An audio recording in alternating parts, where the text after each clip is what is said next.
que en otras oportunidades han tratado de aclararnos los puntos de vista, al mismo tiempo poner en evidencia lecturas diferentes, como presumo que puede ser el caso también hoy, por una parte Humberto Avanta y el otro Carlos Rivera, de IDL, que son abogados que piensan, que teorizan, pero que también litigan ante los tribunales, de manera que conocen lo que puede pasar efectivamente por dentro. Señor Abanto, explíquenos por favor, ¿qué necesidad había de esta ley? ¿Por qué es que puede parecer una prioridad de la agenda legislativa?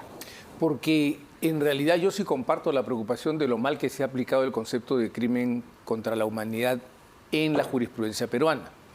Y lo que sucede es que se ha aplicado, por ejemplo, en el caso de Fujimori es un caso muy palmable. Hay inclusive trabajos escritos sobre criticando eso, porque se dijo que no se aplicaba el Estatuto de Roma. Pero curiosamente se aplicaron los criterios de sistematicidad y generalización, ¿sí?, que son del Estatuto de Roma. Pero no solo, porque son criterios que uno puede usar sin necesariamente adherir, ni siquiera conocer el Estatuto de Roma. No, lo que pasa es que el contexto del crimen contra la humanidad sufre 4 variaciones históricas. El Tribunal de Nuremberg, que lo vincula en relación o en conexión o ejecución de los crímenes de conocimiento del tribunal, es decir, crímenes de agresión y crímenes de guerra. En el 46, el Tribunal Militar. El Tribunal Militar Internacional de Nuremberg. Eso, el año 46, el 12 de diciembre del 46, Naciones Unidas aprueba una resolución, la 95I, que declara principios generales de derecho internacional el estatuto y la sentencia del Tribunal de Nuremberg. Eso rige hasta 1994, en 93, cuando surge el problema de la antigua Yugoslavia y se aprueba un nuevo estatuto. La costumbre internacional cambia. El año siguiente vuelve a cambiar. Aquí, en el 93 tiene que ser en relación con un conflicto armado internacional o un conflicto armado no internacional, como estaba pasando allí. Y luego viene Ruanda, que tenía que ser sistemático y generalizado. Cuidado con la palabra conflicto armado, que algunos que se irritan, si es que se usa. No. Tenga Entonces, mucha prudencia. Cuando se usa con propiedad no hay problema. Bueno. Entonces, y el 94 cambia porque son crímenes atroces en un contexto de discriminación. Finalmente ya llega Roma, con sistematicidad, generalicidad y generalización y conocimiento del ataque. Entonces, acá se ha estado aplicando los criterios retroactivamente. Y eso no se puede hacer.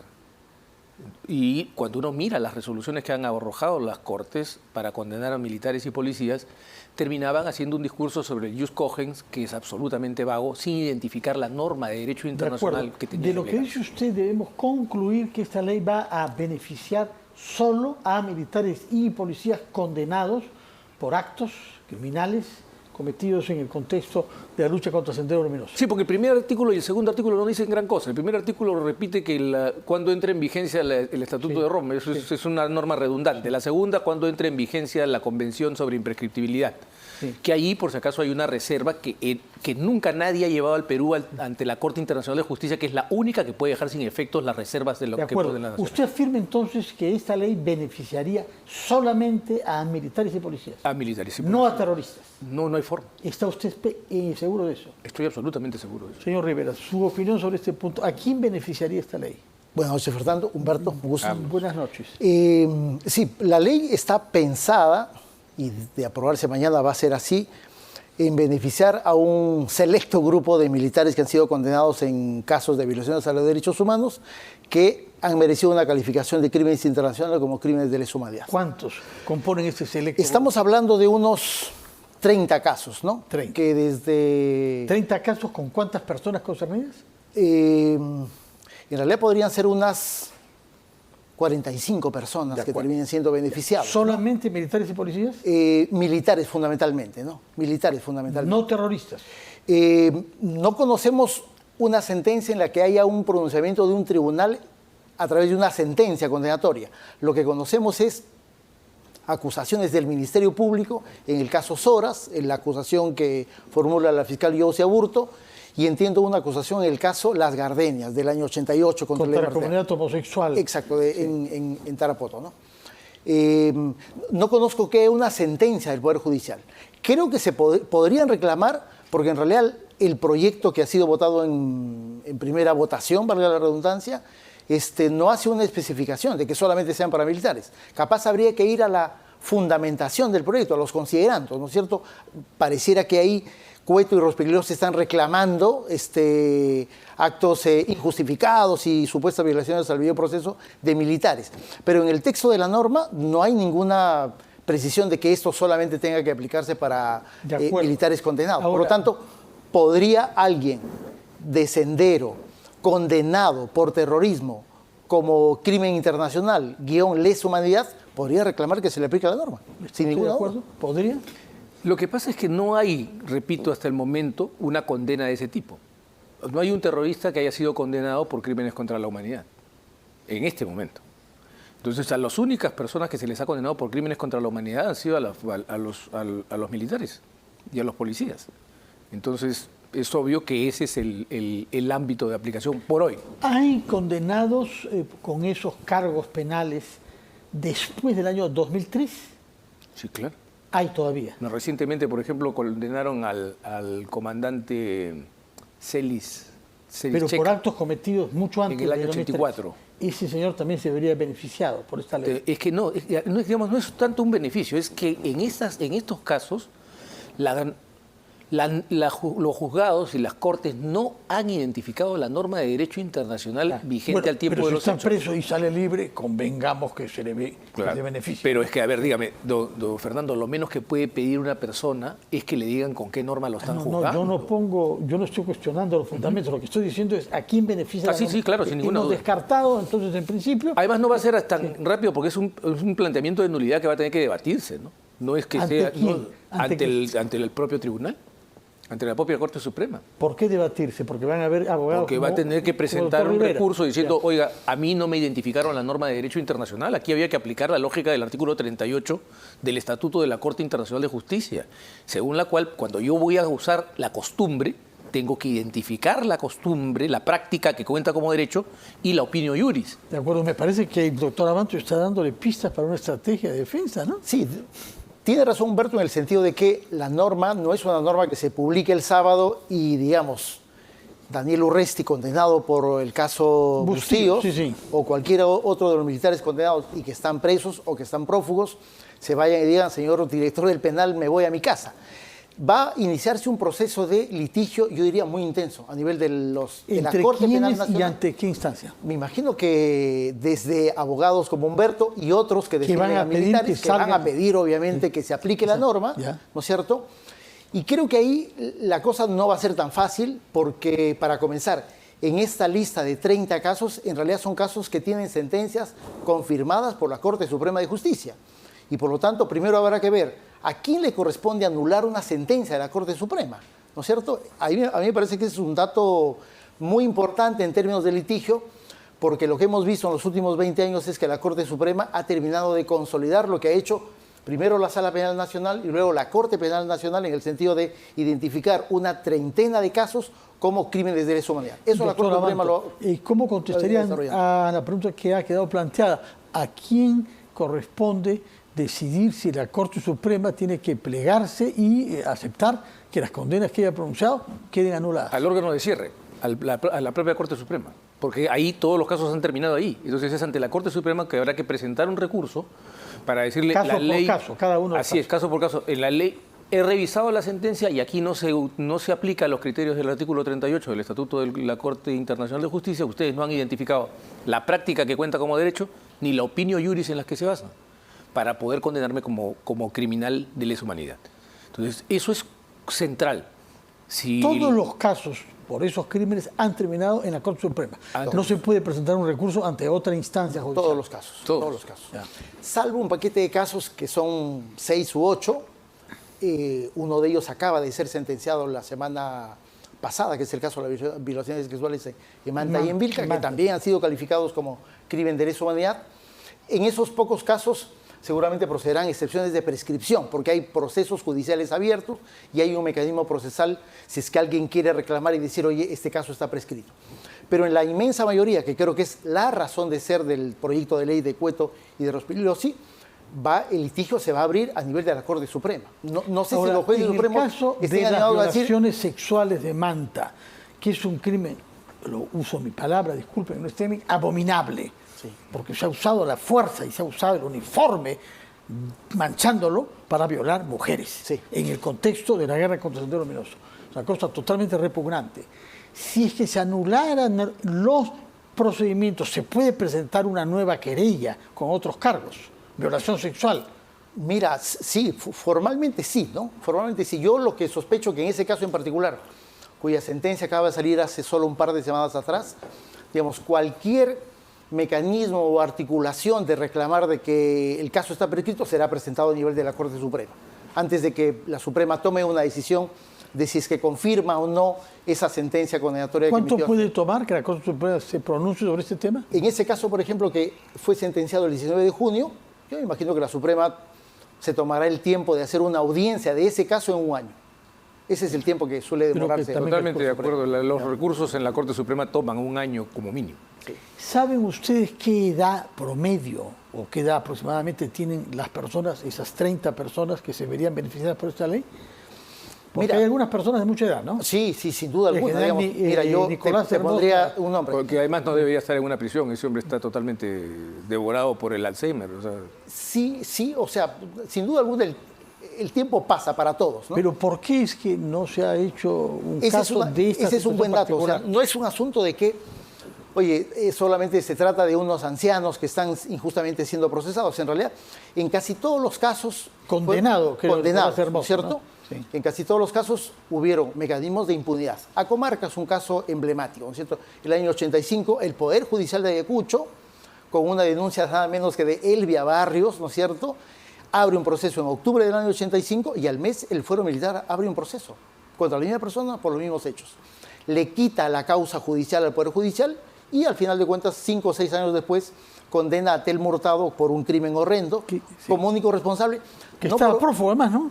Estuvo muchos años, pero además no por homicidio, sino por negligencia, de no haber informado que mató a 69. O sea, pena leve. Una pena leve que nunca se cumplió. Ahora, hay que ¿cierto? precisar sobre la comarca, si mi memoria es buena, que se mató solamente a niños y ancianos. Porque mató los a adultos 69 varones, personas. pero los varones habían ido todos temiendo el acto y quedaron niños y fueron encerrados. al La final. mayoría fueron, Sí. hay 23 niños menores de 10 años, en fin. Pero a lo que iba es, la totalidad de estos casos han transitado diversos mecanismos de impunidad. La intervención del fuero militar, las leyes de amnistía del año 95 que cerraron los muy pocos casos que estaban abiertos en el sistema de justicia, los cerraron. Por lo tanto, la posibilidad de que las víctimas accedan a justicia no ha sido un problema de las víctimas, ha sido un problema de la actuación del Estado.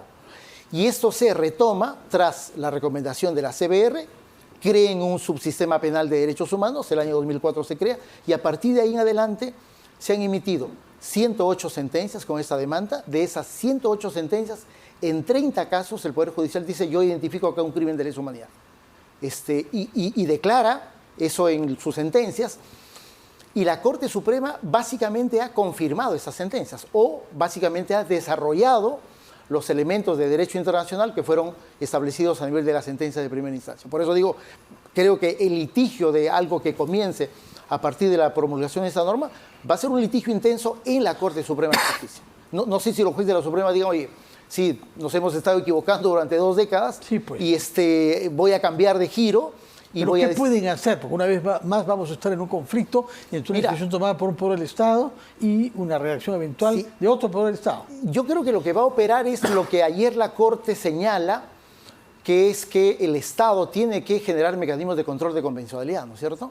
Y me parece que la Corte, que ya ha dicho, la Corte Suprema, que ya ha utilizado este instrumento de derecho internacional interamericano en muchos casos, seguramente lo va a utilizar en estos casos. Es lo que ¿Está usted de acuerdo considero, con ¿no? esta idea de que hay que... Si el control de convencionalidad se hace con la convención completa, yo estoy totalmente de acuerdo. Vamos a ver, Pero si ¿qué cosa voy es a la re- convención completa? ¿Qué Pero- es lo que teme usted? Que el se artículo meta- 8 va a salir volando de las consideraciones ¿Qué de la Corte. dice el artículo 8? El artículo 8 es el que brinda, el 8 y el inciso 2 es el que brinda las garantías fundamentalmente en los procesos penales. Y una garantía esencial es que una persona sepa con qué norma se le condena.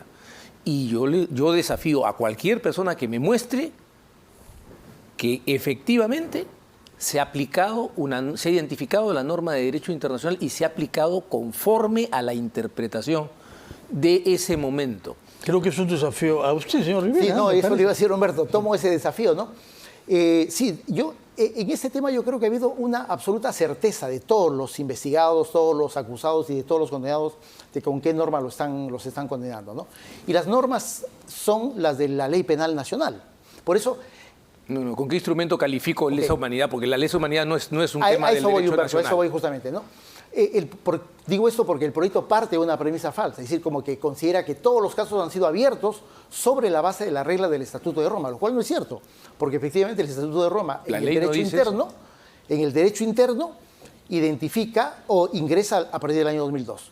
Pero eso que aparece como premisa de la norma, es decir, por lo tanto hay una violación del principio de legalidad porque se ha juzgado y condenado sobre una norma que no estaba vigente al momento de la comisión de los hechos, no es cierto. Todos los casos han sido abiertos. Los de los 80, Código Penal del 24, los de los 90, Código Penal del año 91. Y complementariamente, los jueces, a propuesta de la parte civil, de los fiscales, han dicho, oye, acá nos encontramos ante un crimen internacional, un crimen de lesa humanidad. Y lo han hecho... ¿Pero se ha condenado por esa razón o, como hizo el juez San Martín, se dice que en el derecho internacional esos cargos corresponderían a... Porque Fujimori no ha sido propiamente condenado por crimen contra la humanidad, pero el juez San Martín hizo alguna precisión, ¿no? La única sentencia en la cual, en la parte resolutiva, es decir, el fallo, se incorpora justamente la calificación del crimen, es el caso Fujimori, justamente. Pero porque, no para calificar lo que él ha cometido propiamente en esos términos. Exactamente, porque... Es una referencia que el juez hace. Sí.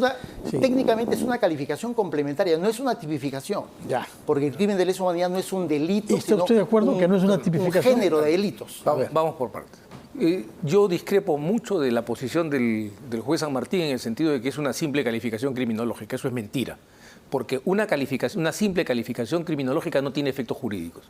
Y esta calificación tiene efectos jurídicos. Sí. Jurisdicción universal, imprescriptibilidad, ¿no? Que es uno de los prohibición de indultos o amnistías. Sí, o sea, una calificación criminológica no lo es. Es una tipificación. Es una calificación jurídica que permite que la persecución penal se prolongue más allá de los límites constitucionales, porque en nuestro sistema constitucional la prescripción existe, tiene relevancia. Salvo para los casos definidos por la ley, ¿no? Así es, pero ahí es donde viene el problema, porque el tribunal de Nuremberg, no cualquier tribunal, sí, no después lo que interpretó Cassese ni nada, el tribunal de Nuremberg, cuando interpreta el estatuto, encuentra un problema con los crímenes cometidos antes del inicio de la guerra.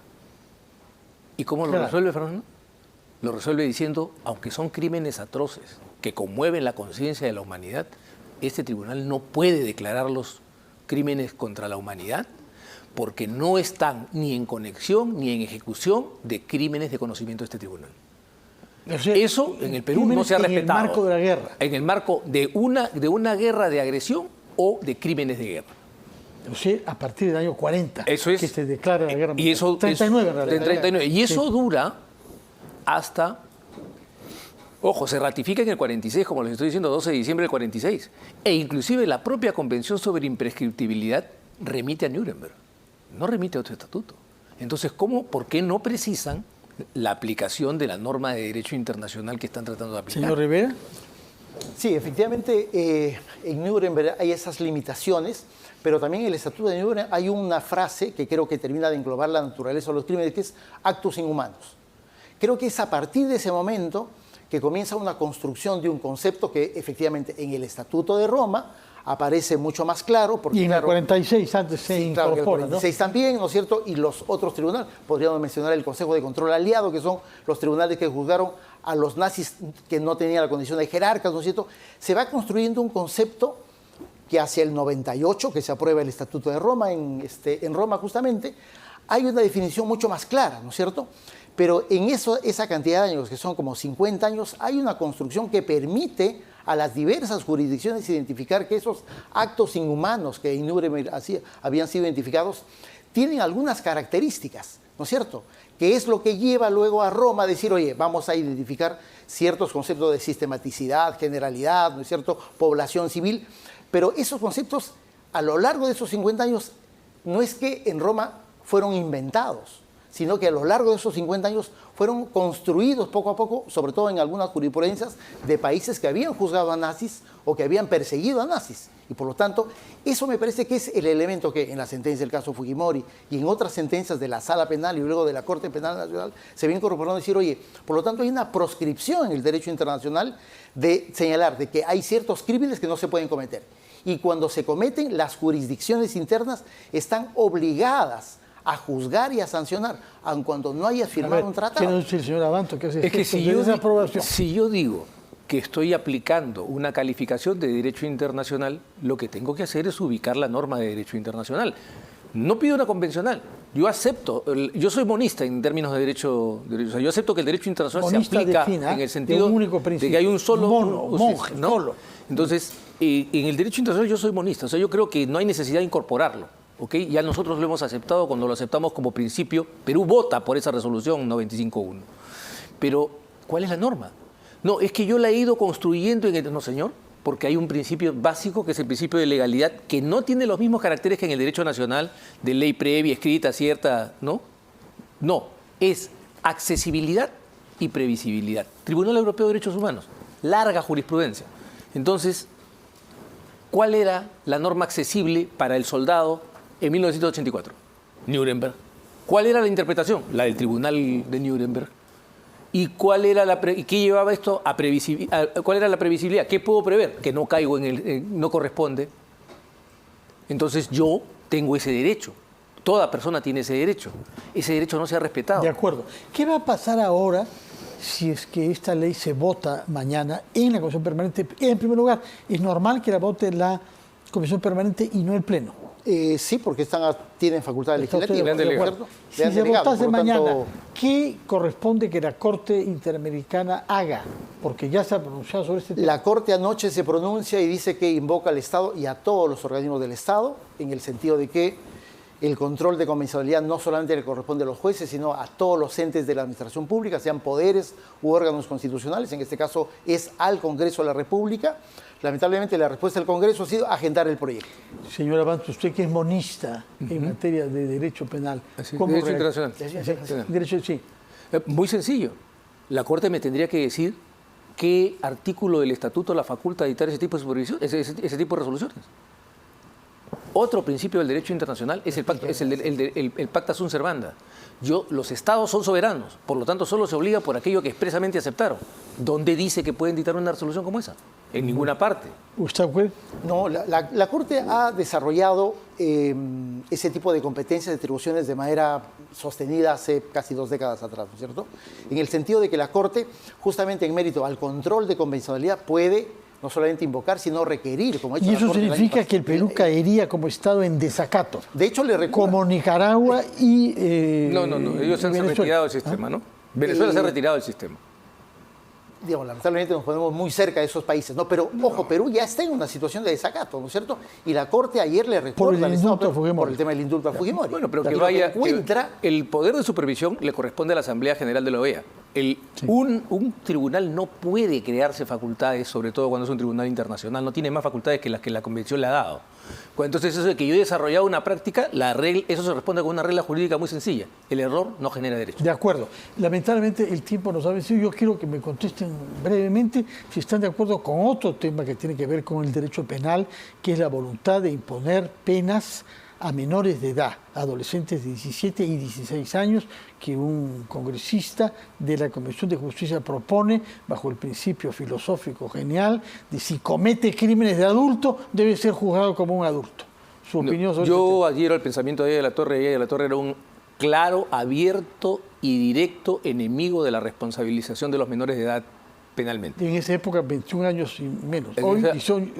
Acuérdese, la razón de Aya era porque se fusiló a muchachos de 15 años en 1930 por tribunales castrenses. Señor Rivera, ¿está de acuerdo en este punto con el señor Abanto? Sí, por supuesto que sí. Me parece que es un despropósito. Además, recordando que ese tipo de legislación, el año 92 ya se impuso, se juzgaron y condenaron a menores de edad por terrorismo, un crimen también muy grave, y todas esas sentencias condenatorias tuvieron que anularse, como consecuencia de percatarse de que efectivamente se había cometido gravísimas violaciones a los derechos fundamentales, a la Convención del Niño, y lo que está haciendo el Congreso, y este congresista, no sé quién es, pero en realidad se está repitiendo un gravísimo error. Una pregunta final, robando probablemente el tiempo de manera antimonista. ¿Y cómo se explica que si estamos en desacato ante la Corte Interamericana, se haya elegido a un jurista peruano como miembro de ella? Es que no se puede desacatar una disposición que no existe, jurídicamente hablando. Esa disposición no existe, no tiene soporte en la Convención. Es papel mojado en tinta. El Perú está en un abierto desacato. Digamos, la Corte dispuso no liberen a Fujimori, ¿no es cierto? Y el Estado peruano, a partir de una sentencia del TC, liberó a Fujimori. Bueno. Eso aquí... Maravilloso, un tribunal de derechos humanos dejando a un anciano en prisión. Una maravilla. Pero es un violador de derechos humanos, un tipo condenado por crímenes de lesa humanidad. Pero la prohibición de indulto es solamente para el proceso, no para la pena. Sentencia que nadie ha impugnado, que nadie ha vencido en un juicio. Bueno, ahora ya veremos. Bueno, en todo caso, el tiempo nos ha vencido. Muchas gracias. Renovaremos la invitación, por favor, para que otra vez vengan acá cuando se aclaren estos procedimientos. Entre tanto, les agradecemos haberse esforzado por explicar estos temas con claridad y discrepar con altura. Qué buena falta nos hace en el país en general esto. Muchas gracias. Muchas gracias, buenas noches, doctor Abanto y doctor Rivera.